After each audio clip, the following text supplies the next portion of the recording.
Hello YouTube, Arrow Assassin here today, and I want to talk about what the most overpowered tanks are in Legion in order. First up is Prot Warrior. There's one thing that absolutely makes this tank the most overpowered, ridiculous thing in the game, and that is Ignore Pain. It costs 20 to 60 rage. Basically, you can spam this up to 3 million, and it makes you practically immortal. You can't die. It's pretty much impossible to kill Prot Warrior solo right now, unless they're terrible, but even then, if they're terrible, they still live forever. So it's kind of like my point. This one spell in the entire game makes them most overpowered. Without this, I feel like they would definitely not be as high up there. But Ignore Pain just pretty much carries this spec currently right now. So yeah, guys, that's the reason why number one is Prot Warrior. Moving on to the next one. Alright guys, up next we got Brewmaster Monk. This is second, and there's a few reasons why this is second. Their damage is pretty insane currently right now, and the heals, they heal for a lot. So that is why this class is second. I mean, there's got your next Cake Smash deals 50% additional damage and stuns all targets. So 50% damage increase as a tank. It's just insane. They have Guard as a talent, which is also pretty insane for an Absorb. And it also, like I said, their heals is just insane. I never thought this, but they actually heal, I feel like, more than a blood DK does. So yeah, guys, that's why this class is second. Moving on to the next class. Alright guys, up next we got blood DK. I'm sure you guys are wondering why I put this as third. And the reason why I put this as third is because there's been a lot of nerfs to this lately that it hasn't really been up top anymore. And plus, Ignore Pain is just, like I said, the number one most dumb mechanic in the game. You can't die with it. At least other tanks you can. So the reason why this class is third is because, like I said, the heals are still good. And it's not as good as I feel like it was in Warlords, but the heals are still up there. The damage has been toned down at least a little bit, but the damage is still there as well. And you can have two death grips with the honor talents, stuff like that. You're slow. You can use your health for a damage increase to Heart Strike. So yeah, guys, that's pretty much all I wanted to say about Blood Decays. They're still in a good spot. So moving on to the next class. Alright guys, up next is Vengeance Demon Hunter.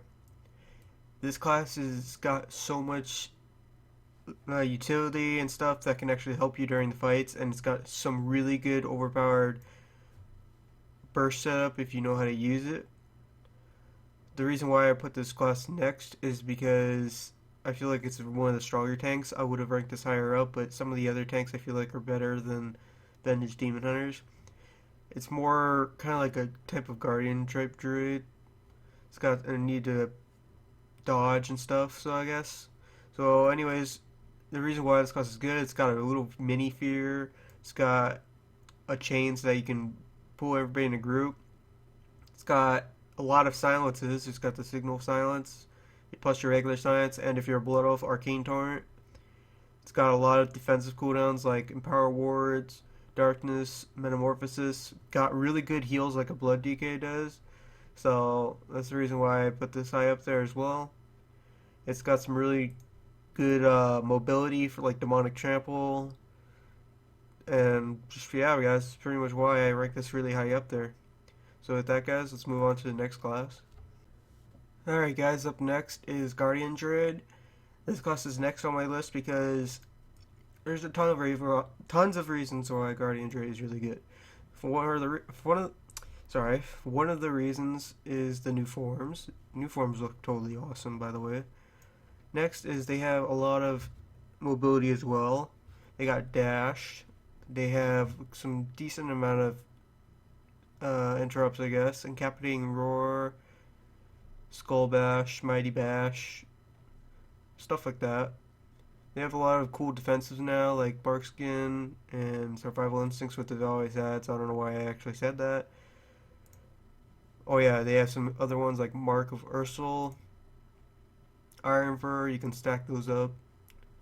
And if you choose to go the healing route, you can use Regrowth, Rejuve, and Swift Men. Rage of the Sleeper is very awesome. I love this spell. It's probably my favorite thing about Guardian in the game currently.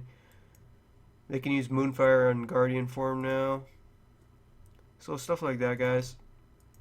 That's another reason why I ranked this um, higher up there and not last. So with that, guys, I'm gonna go on to the next one. Alright, guys, up next is Prop Paladin. I know you guys are probably wondering why this class is last, and the reason why this class is last because I feel like the damage and stuff has been nerfed so much lately.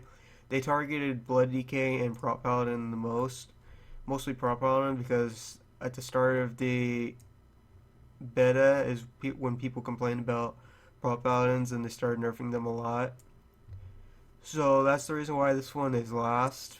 It's still not bad at all, so don't think I'm saying it's not pointless to play one. It's still very fun to play one, of course. And that's really all I got to say about it. It's got some really good mobility. It's got Avenging Wraths. It's got a lot of defenses, like bubbles and stuff. So the class is still very good. I just feel like with all the nerfs lately, it's not been as high as the other classes. And I'm just watching this guy get wrecked by this boss, apparently. I don't know what the heck this is. That will teach you to interfere with the Legion's plans. What the crap was that? Anyways, that's pretty much it for this video, guys. I'll see you guys for the next one.